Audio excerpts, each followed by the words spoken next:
Great writers, whether Leo Tolstoy or Gabriel Marquez, they tell stories of ordinary people. Journalists tell stories of ordinary people. Biden, Trump, Lady Gaga, Taylor Swift. But writers, fiction writers, write about ordinary people. If you care about people, you get deeply involved with people, become their chronicler, their historian, their voice. That doesn't necessarily have to die a day after you write it, like a newspaper. It can be read 50 years later with a sense of awareness and discovery. I've been living where we are now, this house. I've been here since 1957. You know how long that is? 67 years. I look out my window, and the New York I see across the street is the same New York I saw in 1957.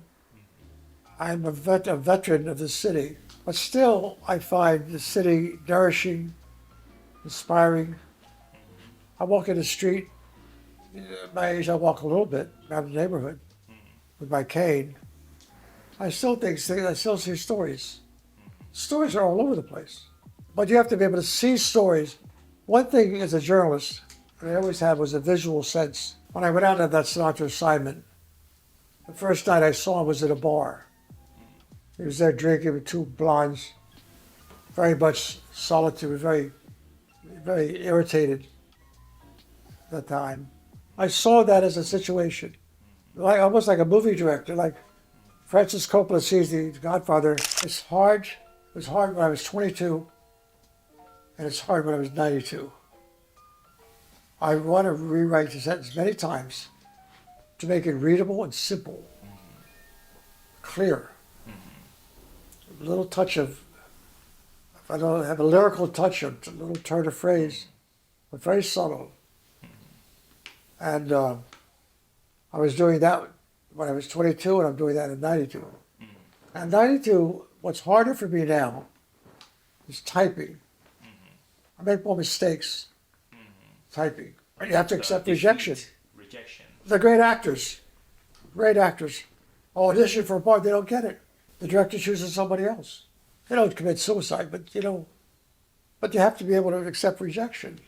If I was 25 years old, could I get a job at a newspaper? I think I could, because I think what I have is still valuable despite the technology. What I have is a determination to be there, to be there. Talk to you, look in your eyes, know where we are, describe the background. It's the art of showing up. You should be there. I don't want to make a phone call. I don't want to talk to you. I don't want to Zoom you. I want to be there. I don't care where I go. I want to go there. If you write, if you really take your time and report fully and write carefully and elegantly, your work is going to live. The thing that was published, stay published, and it doesn't age. I feel worried about the country. When I was 25 years younger, in the 1980s, 1970s, there was really freedom of speech. The 60s, or the Vietnam War protest period. Freedom of speech against Lyndon Johnson, against the war, against the government, gay revolution, women's rights, all that black civil rights, all that stuff was going on. People could be heard. The voices of dissent echoed through the nation. You could write things that now you can't get published. Right now, professors at the university who are professors have to be careful everything they say. They lose their job. You say something to a woman, you can't make jokes anymore. I mean, I really feel that we're very uptight. But maybe that's necessary. Maybe people who are insisting that a certain decorum or a certain attitude prevail. Maybe they were for years and years the recipients of a kind of insults that we didn't know were insulting. It could be. I'm not sure. I think what characterizes our time, the dominant time, we don't have outward vision. When I was a boy in the store, I was looking at the customers and hearing. I was reaching out. My radar was reaching out to try to embrace these characters, these people. There was what they said, what they thought, how they were dressed. Right now, we're inward turned. People are looking at the subway. They're looking at the little machine all day long. They're not looking up. When I'm walking the streets, I'm looking at the second floor. What's going on in the second floor? Someone's a clock maker. Someone's repairing grandfather clocks up there. Wow. The guy just repairing grandfather clocks. I go up and look. No one looks at the second floor. They're looking on the street. They look at their shoes, walking along. They're closed off. They're dealing with themselves. They're writing. I mean, there's an inward turn, deeper into irrelevance. Tucker Carlson, the guy at CNN, or used to be at CNN, managed to get an interview with Putin a couple of weeks ago. Great. But Tucker got criticized by all his fellow journalists as being a propagandist. Jesus, once in a while, I mean, Putin has a point of view. They said I interviewed too much history. I want the history. The history is important. You understand the Russian people, you understand their history. The history is they stopped Napoleon, they stopped the Nazis, they're going to stop Zelensky. The Russian people are valuable people. They have a history. Why can't the New York Times tell more of the Russian side of it? Because the Russians don't want to have NATO next door to them. If I was Russian, I wouldn't want NATO next door to me either. We always had 2 bathrooms, number one. Okay. When we got married, I had an apartment here. I had a 3rd floor apartment in this building. When we got married, I got a second apartment on the 2nd floor. 3rd floor, 2nd floor. She had a bathroom on the 2nd floor, I had a bathroom on the 3rd floor. We always had 2 jobs. She worked as a little editor for Random House. She never quit her job for 65 years. She only retired 2 years ago. She's 90.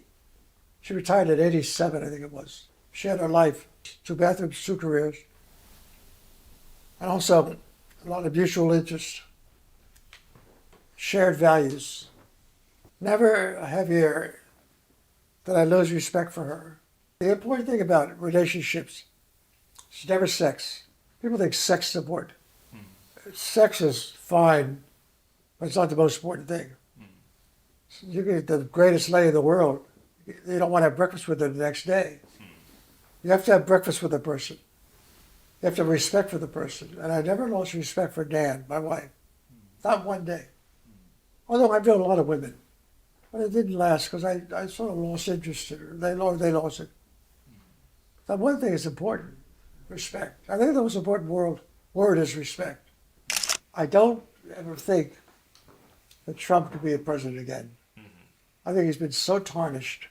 Ever since he lost the last time and called it a phony election, that there's constant assaults on his character. Every day of the week, 3 or 4 articles condemning Trump. So much money was spent on exposing Trump. He was accused of being in the pocket of Russia. Remember that? But the problem is, let's say that Biden has a heart attack next week and drops out. And then what? Jesus. I don't see any major figure for the Democrats. So if Biden's in a wheelchair, he could still be president.